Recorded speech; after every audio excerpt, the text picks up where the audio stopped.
পাহাড়ের কোলে এক সাদাসিধে বস্তি ছিল। সেখানে মুস্তফা নামে এক গরিব কৃষক বাস করত। তার ঘরটি ছিল একটি ছোট্ট কুঁড়ে ঘর, খুবই সাধারণ এবং আসবাবপত্রহীন।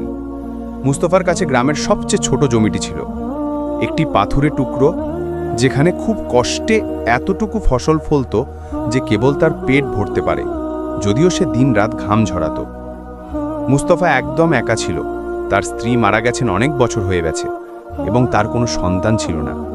তার একাকিত্বের একমাত্র সঙ্গী ছিল সেই পাখিরা, যাদের সাথে সে তার শুকনো রুটির টুকরো ভাগ করে খেত। কিন্তু তার মন ছিল সন্তুষ্ট, কোনো নালিশ বা অভিযোগ থেকে মুক্ত। সেই বস্তির ওপরে সবচেয়ে উঁচু পাহাড়ের চূড়ায় একটি দুর্গ ছিল, কিলা আকি কেসিয়া। এটি একটি অভিশপ্ত জায়গা ছিল, কেউ তার কাছে যাওয়ার সাহস করত না। বলা হতো সেই দুর্গে এক রহস্যময় ও শক্তিশালী জাদুকর বাস করে, বারকাস। সেই ব্যক্তি